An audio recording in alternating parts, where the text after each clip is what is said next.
Hi, Zainab. Thank you so much for agreeing to do this awesome presentation for our community. Today, Zainab will be talking about the foundations of nutrition for lipodystrophy. Um, Zainab holds a bachelor's and master's degree from in nutrition and dietetics from the University of Illinois Urbana-Champaign, and has experience in dietetics and community nutrition research. So I'm going to pass it over to Zainab for a great presentation today. Thanks, Kate. As Kate mentioned, my name is Zainab Alzoubi, and today I'll be talking about nutrition and lipodystrophy. So, to start out, I myself live with acquired generalized lipodystrophy, and it has been quite a roller coaster from the beginning, and that's kind of where I want to start talking about my own experiences. So my story starts way back at the age of 6 when it was very random. I actually, when I was first born, I had normal fat distribution on my entire body. At the age of 6, I was playing around an exercise machine, and there was some stress like component where I had an accident using the machine, and that was in my right ankle. And from there, I could not put my ankle on the floor. So my foot kind of stayed up in a high heel position, like bent upwards. And then we went to a bunch of physicians. I was diagnosed with rheumatoid arthritis. So that was the first thing that happened. I went to a bunch of physicians after that, and from the age of like 6 to 7, I didn't like take any medication for it. It was just like the rheumatoid factor was really high, and then it went away. And yearly, I'll kind of get these like attacks of really bad pain within different joints in the body, but I don't really do anything for it. After that, slowly at the age of 10 up until now, if you like look at me clearly, you'll see there's severe weight loss. And so this kind of runs through my entire body from my face all the way to the bottom. And I remember a lot of people always mentioning to me, like, you're so lucky you never gain weight. And so like eat as much as you can. If you go to birthday parties, just eat as much. You're never going to gain weight. And it was always looked at something positive. But deep down, I knew I just never felt comfortable in my own skin. It was like there was something in me always saying there is more to it than just it's a lucky factor that I'm not gaining weight. However, I did do a few like annual checkups, but nothing ever struck the physicians as to like, let's look into this a little bit further. And then the next thing happened at from the age of 14 to 18. I had a few autoimmune situations. The first one, if you look clearly at my face, you'll notice I have vitiligo. I do have a few family members that had this, so I remember not paying much attention. I just kind of blamed it on genetics. My family has it. I would be the person to get it. However, when I started my first year in college, that was actually the first time that I fainted from really high blood glucose levels, but I never knew I had it. So when the nurse checked my sugars, it was around 400. And that was when I was rushed to the hospital, and I started on insulin. And with every year, further, like after that diagnosis, that it was like type 2 diabetes was what I got. Insulin never worked, metformin never worked, and they just kept increasing my insulin dose. So it didn't matter how much I would take, I was just always at like a very high, around 12 was my H1C, A1C levels. And it was really high, and I just couldn't get it down. And then looking back at those medical records, I also noticed I had fatty liver disease, but my physicians never talked about it. So previous to this, all of this happened, I was living overseas. And then I also had irregular menstrual cycles, which, in my opinion, was one of the biggest things I was concerned about. But then, kind of as we'll talk through, all of these things are related to an extent.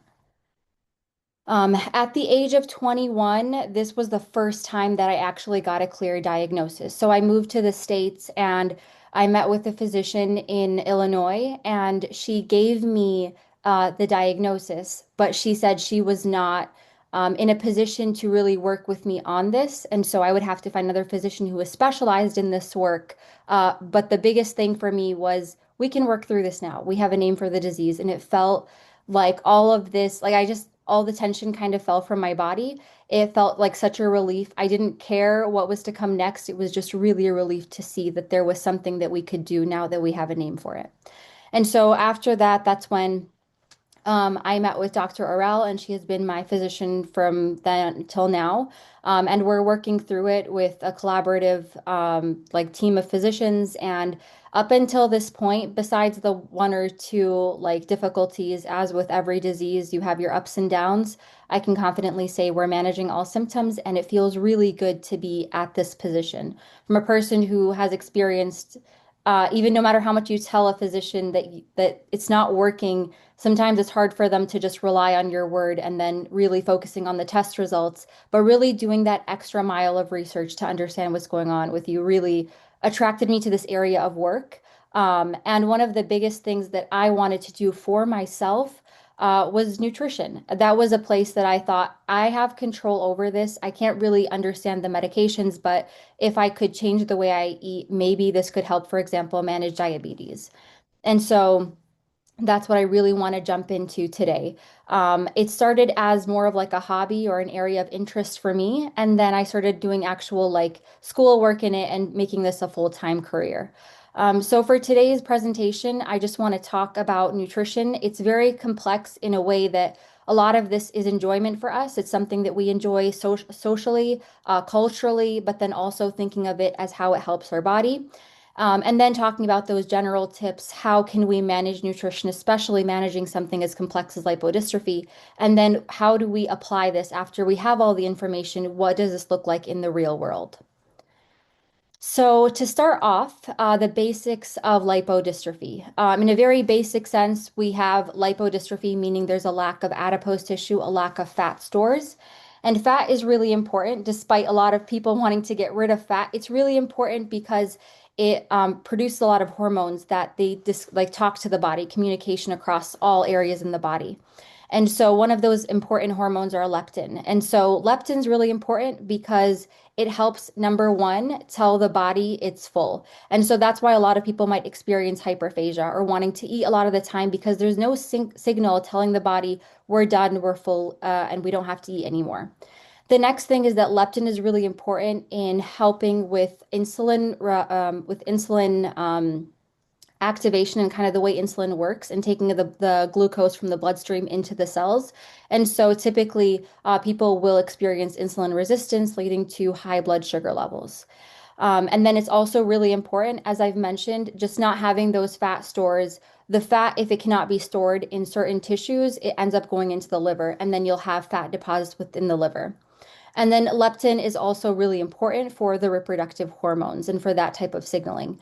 And so a lot of the times males or females will experience either like a lack of menstrual cycles and for males, low testosterone levels. So these are all the symptoms that we see, but when we put the whole picture together, it makes sense because as we've mentioned, these hormones are communicating with the entire body.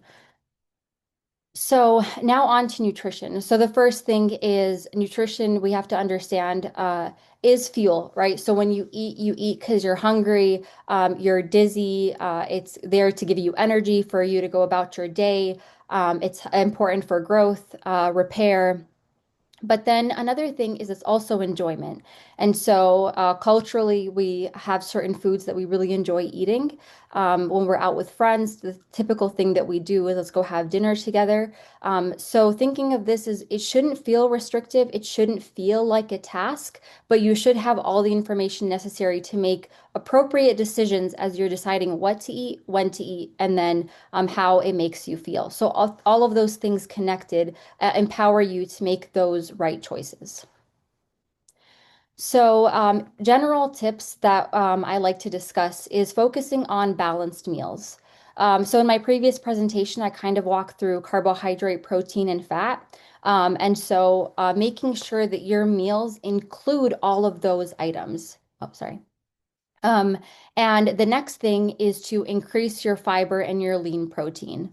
So, one of the big things we've talked about is high blood sugar levels, but fiber, which is a lot harder for the body to break down, will help decrease those spikes in blood sugar levels. So, imagine the difference between eating a piece of candy versus eating an apple. It's a lot harder for the body to break down the apple just because of the fiber components in there versus something like if you're just eating straight up sugar, it's a lot easier to extract the sugar and increase blood glucose levels. And then this fiber is also in like whole wheat, fruits, and vegetables. And then focusing on protein. Protein is also one component that's really hard for the body to break down. So it takes its time breaking down the protein, and then that kind of helps also manage blood sugar levels, but also provide the nutrients to repair your cells and everything else. A big thing is to also understand your processed foods, and that's what I'm going to get into next, but decreasing consumption of processed foods. So, when we're talking about processed foods, this gets a little tricky because when you go into the grocery store, you're assuming everything is processed, but there are tiers to processed foods. So, we have our group one, which are our unprocessed foods or minimally processed foods. So, if we're thinking about our meats and our vegetables, they're a good example. So, let's say you walk into a grocery store, if you see an apple, you can tell where the apple came from. It was from a tree, we grow it on a farm, we know where it comes from. So these are like minimally processed, even though they have to probably go through a factory, get cleaned up and whatnot. But the structure or the general food is still there. We know its origin. And same thing with your meats. And so you know it came from a cow or it came from chicken. Your eggs fall into that category. Milk also falls into this category because we know where the milk is coming from, although we do have, for example, skim milk or 2% milk. They went through some processing to remove the fat from it, but we can understand where that product came from. Now we have our group two. Our group two are our culinary ingredients. So it's like, for example, your olive oil. So we have olives. We know olives come from a tree, but then we have to press those olives down, get to our olive oil. So there was some processing involved. And then that also goes for butter. So we know it came from milk, but you had to process the milk to get the butter out. So that's our group two. Our group three, we're entering now the processed foods category. And so we have to be a little more mindful. So if we're thinking about our bread has multiple ingredients within it. So we started from wheat, but then we had to add to the wheat we had to add sugar, we had to add salt, we had to add yeast, we had to add all of these things together to make the piece of bread. So we're processing a little bit more further. It had to go through the baking process, all of that. And we're thinking about our cheeses, our deli meats. They went through more processing to get to that product. Now, our group four, and this is probably the area that you want to steer clear from, is going to be our ultra processed foods. It can sometimes be difficult in this area to even understand where the origins of this products came from. So, if we're thinking about Coca-Cola, where did it even start from? I could not give you that answer. It's a bunch of things mixed together to give you this product. Even for our chips, even though we can say they came from potatoes, but there was so much that changed from the original structure of the potato all the way to it, putting it in a package, labeling it, and the even the way that it's kind of moved through each of the like factory to grocery store. It goes through a lot of processing. Your chicken nuggets, for example, they even went through a pre-cooking process, right? And then they were put in the freezer, and then you're going home and recooking them. So all of these things you just want to be mindful. Group four, if try to avoid at all costs. Now, I just wanted to give an example because it's a lot easier to focus on one item and see how this moves through. So we have our unprocessed, which would be like the apple. Now, if we take the minimally processed, as for example, we're making apple crisps, and so we just dehydrate the apple. So all we did was remove all the water from it, and we have these crisps that are minimally processed. And that can go the same for like our apple, what's it called? The apple sauce. So we really just kind of meshed the apple, blended it, and we'd come up with applesauce. Now, for our more processed foods, now we're getting into cereal. There are puffs that are apple flavored that now we're really moving further away from the apple. And now our ultra processed is if we're going into like a gummy candy that's apple flavored. There's basically almost no apple left in it besides the flavoring. And so that's where you really want to avoid as much as you can. So what does balance look like? And so here I have an example of what your plate should look like, things you should think about as you're making your plate. So fruits and vegetables are going to be your best friends. Of course, there are fruits, certain fruits that increase your blood sugar more than others. If we're thinking about grapes, grapes are typically what they say, like these sugar bullets. As you eat them, they increase your blood sugar a lot faster versus if you're eating something like a berry, that has a lot more fiber content and is going to like kind of cause that spike in sugar to kind of go down and help plateau it. So you kind of want to be mindful, but fruits and vegetables in this case are going to be our best friends. Proteins are really important, and so you want to make sure you're getting enough protein, whether that comes from your chicken, it can come from beef, it can come from lamb, even your fish. Fish is a really good source of protein. And then you want to have your carbohydrates. So your bread, your rice, whatever that looks like for how you're eating. Fats are also important, but minimal. So fat is really important because it does help with the absorption process. For example, we have certain vitamins that we need to be eating them with fat to help absorb them. So we have our vitamins A, D, E, and K. They need fat to be absorbed. So this could be like a salad dressing. Being also mindful of your salad dressing. Let's say you have a little bit of olive oil, some of those healthier fats, avocado oil, that are going to help absorb those vitamins, but not really put a lot of pressure on the body, especially as you're managing lipodystrophy. So whenever I show that plate, I feel like it's really hard, even sometimes for me to visualize it because I don't have a plate that's pretty cut into like three different places. So what does balance actually look like in our days? And an example of that could be a turkey sandwich. So I'm having my fruits and vegetables, and that would be the tomatoes, the lettuce, the avocados. I'm putting them in my sandwich. And then I'm having my protein, which are my turkey slices, and then I'm having my bread, which count for my carbohydrate. So this is how balance actually looks like. We just like to use the plate method just to kind of visualize it. But really, when we're eating, everything goes onto the same plate. So just being mindful of what's going onto that plate and then thinking of portion sizes as well. The next thing that I want to talk about is okay, so we know how to eat. Now, where do I go for shopping? How do I manage this part? Grocery store can be very confusing, especially if, let's say, you're going to a very big grocery store. Where do you start and how do you navigate this? So I have here a small depiction of what like the generic grocery store looks like. So I have them color coded here. I made this, so it might be not as pretty. But we have the outline, which is in green. This is where you want to focus on the perimeter. So the perimeter, the way the grocery store is laid out is the perimeter is going to be where you find minimally processed foods. So if you walk into the grocery store, typically to your right or closest to the door, you'll find your fresh produce. So you'll see your fruits and vegetables. And then as you kind of walk just on the outskirts, you'll see your protein, you'll see some of your deli meat, and then your cheeses, your dairy, and your eggs. So if you walk that first area, you'll typically get everything that's pretty much it's green check and kind of go for it. Now, what kind of gets confusing is how do we navigate the aisles? Obviously, we need other stuff for our food. We don't just take the produce and go home. So how do we navigate this? So, the first color I have here is yellow. And so yellow is proceed with caution. We're going to need our breads, we're going to need soups, canned foods, frozen foods, but you want to walk there knowing in your mind what you want, because it can get really confusing. There can be really unhealthy items within that aisle. So being mindful of it. And then the red areas that you're going to see kind of in between is like your candies, your sodas, certain snacks, your cereal. So try to avoid that as much as possible. If you can find a better snack alternative, opt for that. If your fruits and vegetables can fall within to that, opt for that.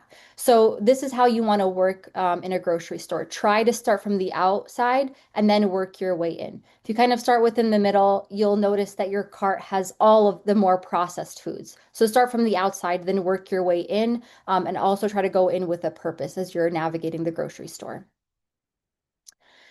And now we're at the grocery store. And let's say I do have to go into those aisles. I do have to look at more of those processed things. How do I know what I'm looking at? The first thing I want to talk about is if you turn over like a processed food, there are two main parts to look at. We have our ingredients and then our nutrition facts label. So this is our ingredient list and what it looks like.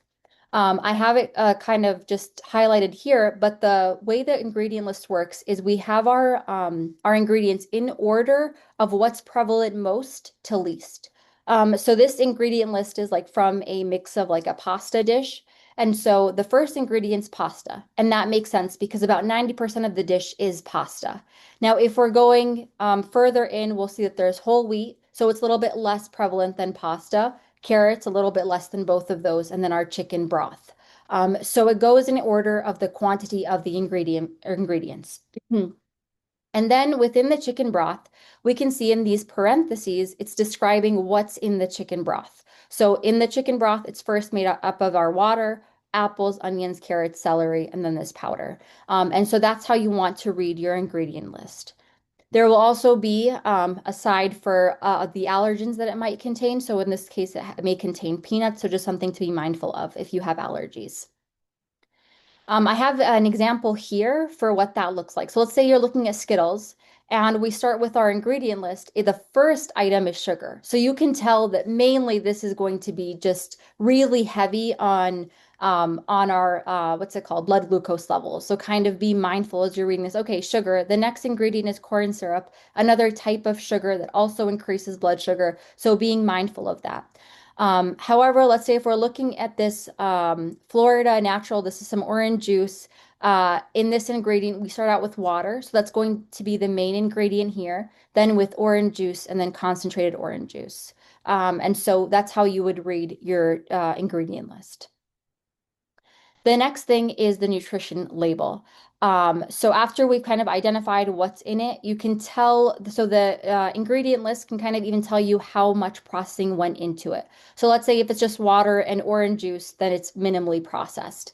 But now for the nutrition label, there are four parts, or rather, I would say three. I have here four, but we'll focus on the three, which is first the serving information, the calories, and then the nutrient list.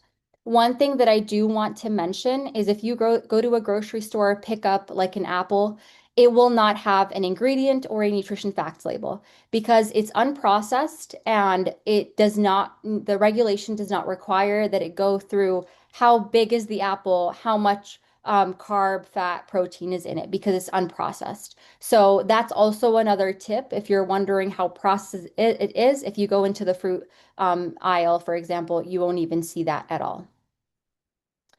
So let's start with the first part, which is the serving information. And so this is really important because you might get like a bag of chips and then thinking that, oh, I read the nutrition facts label. It doesn't have that many carbs in it. I'm going to eat the whole thing. But no, we need to know our comparison. For example, this item tells us that there are four servings in this container. And what it's focusing on is 1 cup. So let's say you're going to eat the whole thing, then you have to multiply everything by four. So you can't eat the whole package if you're just focusing on the nutrition facts label because it's not reflective of the amounts of each of the nutrition information. The next thing is your calories. So this is really important as we're identifying those calorie dense foods. So I kind of talked a little bit before about energy dense versus calorie dense. So our nutrient dense versus our calorie dense. So our calorie dense is going to have a lot of that energy. So for example, if you're eating a ton of sugar, it's not going to have as many vitamins and minerals. It's not going to be as nutrient dense versus something like a salad, like a pack for like a salad, that's going to have different vegetables in it, that's going to have more nutrients in it versus calories. So thinking about that. So as you're reading the back of it, it's about 100 calories is considered moderate, 400 or more, now we're reaching the really high. Because remember, you're eating just a small portion of this. It's not indicative of like the entire day's worth of calories. The next thing to pay attention to is the nutrients. And so we have our fat, our carb, and our protein. So for our fat, here we have how many grams of fat are within the entire, within that serving for that item. And so your total fat, and this is kind of what I had taken from the regulations of the Lipodystrophy United, had a list of information on what ingredients and nutrients you should focus on. It shouldn't exceed 6 grams per meal. So if this is a snack, kind of be mindful of that. If this is part of your meal, also be mindful of that. And then we have our saturated fats and then our unsaturated fats. And here they also have mention of trans fats. So our total fats are going to include our saturated, trans, and unsaturated fats. Really, what you want to be looking for is you're eating more of those unsaturated fats are going to be better. So if we're thinking about our olive oil, that's unsaturated versus butter, which is, it kind of holds its structure at room temperature. That's how you can tell a saturated versus an unsaturated. And then trans fats in general have been advised to completely avoid trans fats. Um, so in this case, if you're looking for amount of unsaturated fats in this, you would take your total fats minus your saturated minus your trans, and you would get 4.5 grams for your unsaturated fats. Now, cholesterol is also written here, and so try to not have more than 200 milligrams per day of cholesterol. The next thing we'll talk about is fiber. And we talk about this a lot, and fiber is key because, like I mentioned, it's hard for the body to break it down. So it does help with keeping those blood sugars level. And so here, actually, on the nutrition facts label, you'll see dietary fiber written straight out. So even trying to be mindful of it's really hard to hit that 24 grams that we're advised to consume. So if there are foods that have higher amounts of dietary fiber, you would probably want to include them, just because it's really hard, again, like I said, to hit that 24 grams. Within that carbohydrate, we also have our starches and our total sugars. So our total sugars include our added sugars. They're where they're under this section. So our starches are going to be those total carbohydrates minus your fiber, and then your total sugars. You'll be able to get the amount of starch. So starch is also a little bit easier for our body to break down. So if you consume a lot of starches, you will see an increase in blood sugar levels. So something to be mindful of, our fiber is the hardest thing to break down. So try to avoid your starches and not have more than 30 grams of starch per meal.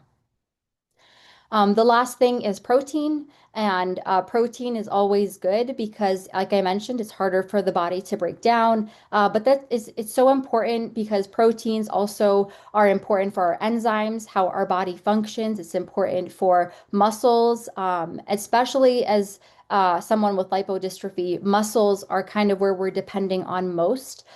So it's something to keep in mind to keep that protein enough and adequate to have enough muscle on you. So now that I've given you a ton of information, where do you go from here? How do you navigate this, right? So we know how to look at a grocery store, what the layout is. We know how to read the nutrition facts label. Where do we go from here?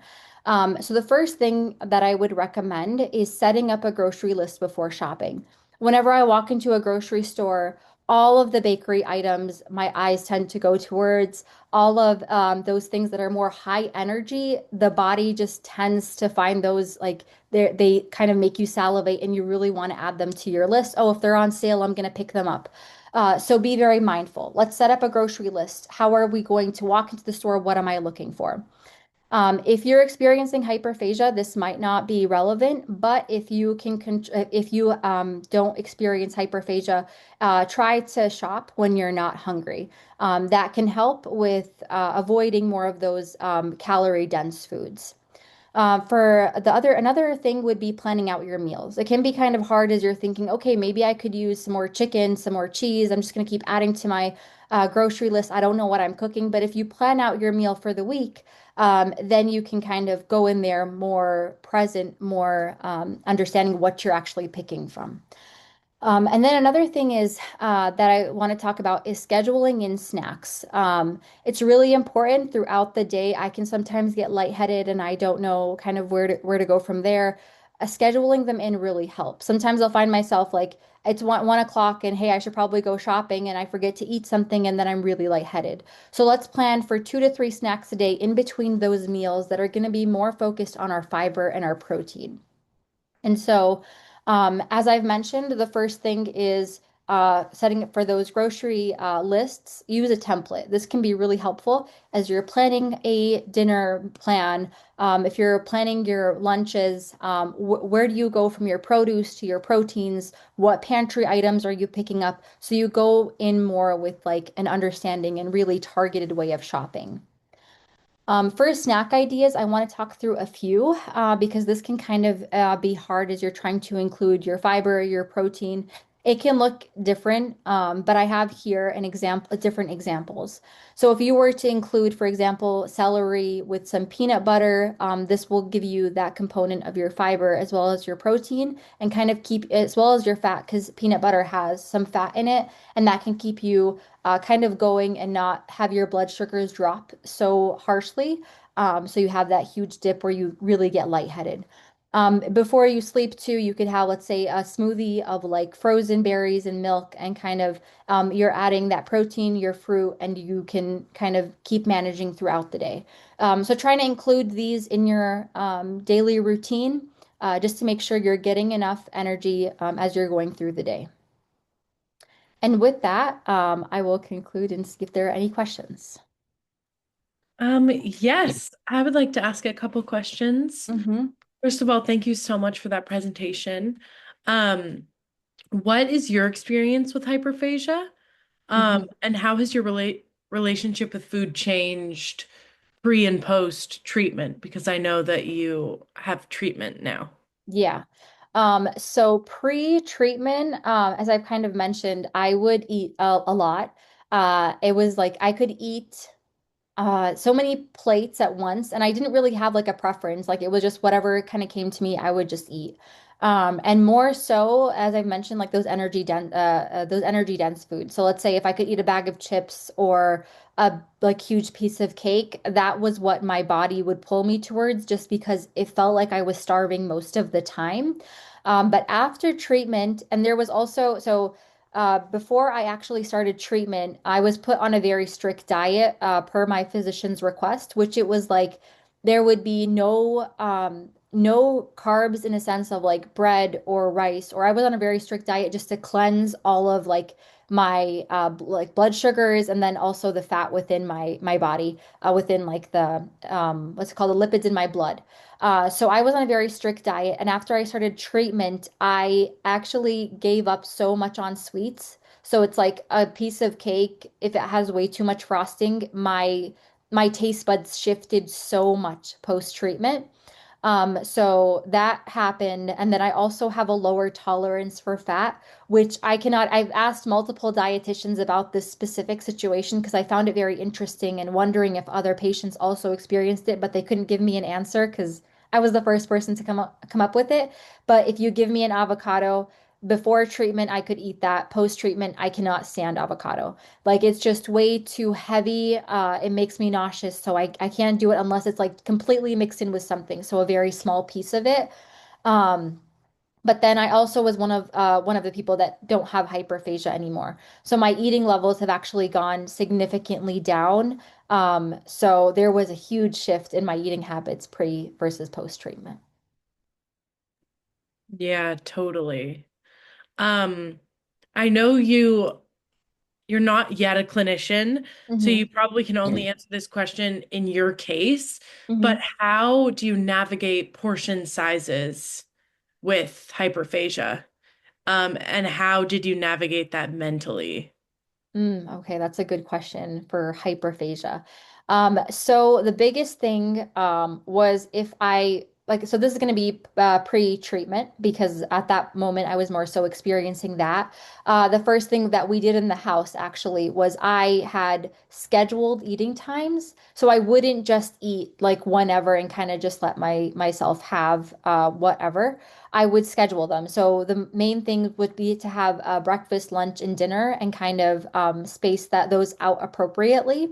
But then also my mom kind of shifted her cooking. So at the time I was living with my mom, and so we would be very mindful of the ingredients she was using, just in case like I really was having trouble with that. I needed to eat a lot more or something, then we would make sure the ingredients that I was using was appropriate.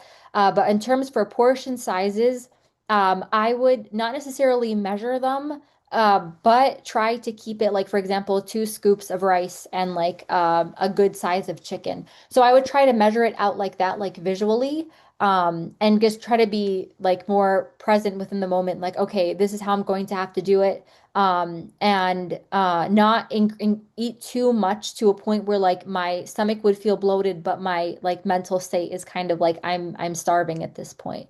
So that would be a big thing. In terms of how I manage this mentally, that's a good question. I guess like mentally it was like very difficult. I'm not gonna lie and say that I had the easiest time with this.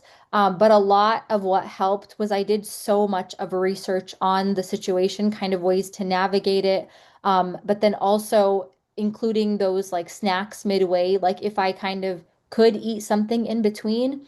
I also would sometimes snack on more of those, like, for example, celery. For a big time of my life, I was like eating celery just because there's such little energy in it, but it can keep your mouth kind of moving and you feel like you're eating something. Yeah. It's interesting how you talk about like thinking about how your physical body feels and how Hmm. your stomach is starting to feel a little bit bloated. Yeah. Do you feel like um because of your experiences that made you want to study nutrition?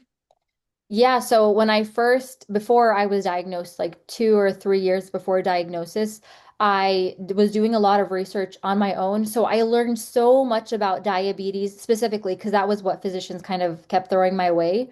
But I learned so much about that that I started changing my own diet like myself. So as I mentioned, I wasn't living in the States. I was living overseas. So I would kind of be like, okay, I know that like vegetables don't increase your blood sugar levels as much. So my first thing in the day would be like a bowl of salad or something. Not that I would encourage this, but that was my like state at the time because I didn't know what to do. So I was looking for just online information, recommendations, just because I didn't have that kind of support. And I realized how much better it would be if I had that in my back pocket, that I have all this information and I could apply it, but it's all like appropriate, I guess I would say, appropriate information. So that's when I went into nutrition as my undergrad.